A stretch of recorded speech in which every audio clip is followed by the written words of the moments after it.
Hello दोस्तों, आज हम सिपाही की माँ का पूरा ऑब्जेक्टिव करने वाले हैं कि जो कि क्लास 12 का हिंदी का एक चैप्टर है। अगर आप इतना क्वेश्चन कर लेते हैं तो एग्ज़ाम में आपका इस चैप्टर से एक भी क्वेश्चन नहीं छूटेगा और आपको फुल मार्क्स मिलेंगे, वो भी बहुत ही आसानी से। सिपाही की माँ शीर्षक एकांकी किस संकलन का अंग है? तो अंडे के छिलके तथा अन्य एकांकी से यह चैप्टर ली गई है और यह किस विधा में लिखित है? तो एकांकी से, यानी एक अंग की। मुन्नी की अवस्था क्या थी? तो मुन्नी की अवस्था 14 वर्ष की है। मुन्नी अगर आपसे पूछा जाए कि कौन है, तो मुन्नी बिश्नी की बेटी है और मानक की बहन है। आज की डाक में चौधरी के लिए क्या आया था? तो सिर्फ पेंशन का मनी ऑर्डर आया था। मुन्नी डाक गाड़ी के पीछे इसलिए गई थी ताकि उसे उसकी भैया की कोई चिट्ठी मिले, लेकिन उसके भैया की कोई चिट्ठी उसके पास नहीं आई थी। मोहन राकेश का जन्म कब हुआ था? उनका जन्म 1925 में हुआ था। मोहन राकेश ने ही सिपाही की माँ नामक कहानी एकांकी को लिखा है। मुन्नी की कौन सी सहेली बैसाख में चली जाएगी? तो धन्नो बैसाख में इसलिए चली जाएगी क्योंकि धन्नो की शादी हो जाएगी। मुन्नी की अभी तक शादी नहीं हुई है, घर में पैसों की दिक्कत थी, इसलिए मानक की माँ ने मानक को युद्ध में, द्वितीय विश्व युद्ध के मोर्चे पर भेज दिया है। अब जब मानव आएगा तभी मुन्नी की शादी की बात चल पाएगी। दो आगंतुक लड़कियां क्या मांग रही थी? तो दाल चावल मांग रही थी। ये दो आगंतुक लड़कियां कौन है? तो ये लड़कियां वही हैं जो कि बर्मा से भागकर आई है।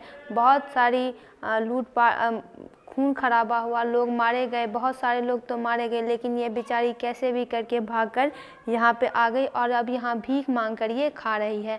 आप ये कह सकते हैं कि ये एक तरह से माइग्रेशन कर चुकी, भागना पड़ा इन्हें अपना देश छोड़कर। परमात्मा आपको सुखी रखे, यह किसका वाक्य है? तो यह आगंतुक लड़की का वाक्य है, क्योंकि ये लोग पूरे गांव में घूम घूम कर दाल चावल मांग रहे थे और ये ऐसे ही घूमते हुए बिश्नी के पास भी आ गए, तो बिश्नी ने भी इन्हें दाल चावल दे दिया जो उसके पास था। तो उसी में ये लड़की बोलती है कि परमात्मा आपको सुखी रखे। दो लड़की थी, ये क्रिश्चियन थी यानी ईसाई थी। मुन्नी को सवेरे उठकर कहाँ जाना था? मुन्नी को सवेरे उठकर गोबर लाने के लिए जाना था, इसलिए माँ उसको रात को बोलती है कि मुन्नी सो जाओ क्योंकि सवेरे तुम्हें उठकर ये करना है। सिपाही की माँ एकांकी के एकांकीकार कौन है? तो मोहन राकेश के द्वारा यह एकांकी रचित है।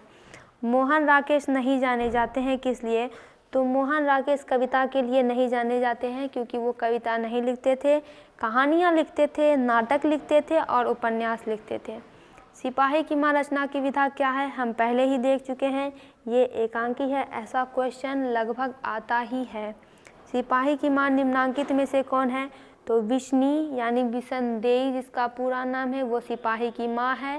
सिपाही का नाम है मानक। सिपाही की माँ एकांकी में कुल पात्र कितने हैं? तो 8 पात्र हैं। एक तो कुंती है, बिश्नी है, मुन्नी है, 2 लड़कियां हैं, मानक है, सिपाही है। किस पार्ट में यह उद्धरण आया है, यानी किस पार्ट की यह लाइन है कि फौजी वहाँ पर लड़ने के लिए गए हैं, वे भाग नहीं सकते, जो फौज छोड़कर भागता है उसको गोली मार दी जाती है।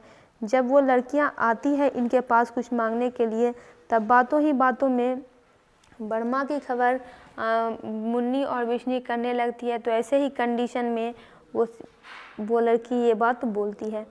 इनमें से कौन सी कृति मोहन राकेश की है? तो जानवर और जानवर मोहन राकेश की कृति है। कौन सी कृति मोहन राकेश की नहीं है? तो इतिहास और आलोचना इनकी कृति नहीं है। बाकी जो ये एक और जिंदगी, अंधेरे बंद कमरे, आधे अधूरे, ये मोहन राकेश की ही रचना है। आगे बढ़ते हैं। मुन्नी और मानक की माँ का नाम क्या है? उन दोनों की माँ का नाम बिश्नी बिसनदेई है। मुन्नी और मानक दोनों भाई बहन हैं। सिपाही की माँ एकांकी के अनुसार लड़ाई कहाँ हो रही है? ये जो लड़ाई है ये द्वितीय विश्व युद्ध है और लड़ाई हो रही है बर्मा में, जिन्हें कि ये लोग अपनी भाषा में ब्रह्मा बोल रहे हैं। मोहन राकेश की एकांकी का शीर्षक क्या है, यानी टाइटल ऑफ द एकांकी? तो ये है सिपाही की माँ। सिपाही की माँ एकांकी में कुंती कौन है? कुंती बिश्नी की पड़ोसिन है, एक बहुत ही अच्छी पड़ोसिन है जो कि कहती है कि अगर तुम मुझे बोलो तो मैं मुन्नी के शादी विवाह की बात दूर तक चलाऊं। खेस क्या होता है? तो मोटे सूत की बुनी चादर को खेस कहा जाता है। किसके कणों के मोती तारों की तरह चमकते हैं? तो यहाँ पे हो जाएगा किसके कणों के मोती तारों की तरह चमकते हैं? आंसर होगा तारों के। निम्नांकित में बिजनी की पड़ोसिन कौन है? कुंती। मुन्नी किस दिन मानक की चिट्ठी के आने की भविष्यवाणी करती है? मंगलवार को। मैं इसकी लाश ले जाकर चील और कौवे के आगे डाल दूंगा, यह कथन कौन कहता है? ये कथन सिपाही कहता है।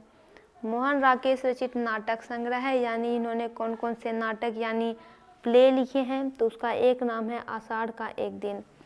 मोहन राकेश के बचपन का नाम क्या था? मदन मोहन गुगलानी। नाटक के क्षेत्र में जयशंकर प्रसाद के बाद सबसे बड़ी प्रतिभा कौन माने जाते हैं? तो वो हैं मोहन राकेश। मोहन राकेश किस आंदोलन के प्रमुख हस्ताक्षर थे? नई कहानी आंदोलन के। सिपाही की माँ शीर्षक पाठ में हड्डियों का चलता फिरता ढांचा कौन है? दीनू कुम्हार। अंडे के छिलके के रचनाकार का नाम क्या है? तो मोहन राकेश। अंडे के छिलके तथा अन्य एकांकी से ही यह कहानी सिपाही की माँ ली गई है। दोस्तों, इसका पूरा ऑब्जेक्टिव कंप्लीट हुआ। अगर आप इतना ऑब्जेक्टिव करते हैं तो एग्ज़ाम में आपका एक भी ऑब्जेक्टिव नहीं छूटेगा। अगर आपको ऐसे ही ऑब्जेक्टिव सब्जेक्टिव क्वेश्चन चाहिए जो कि एग्ज़ाम में पूरे आ सकते हैं, तो आप तुरंत चैनल पर जाइए। चैनल पर सभी वीडियो अपलोड कर दिए गए हैं physics, chemistry, biology, Hindi, English का, ताकि आपको एग्ज़ाम में बहुत अच्छे मार्क्स मिल जाएँ।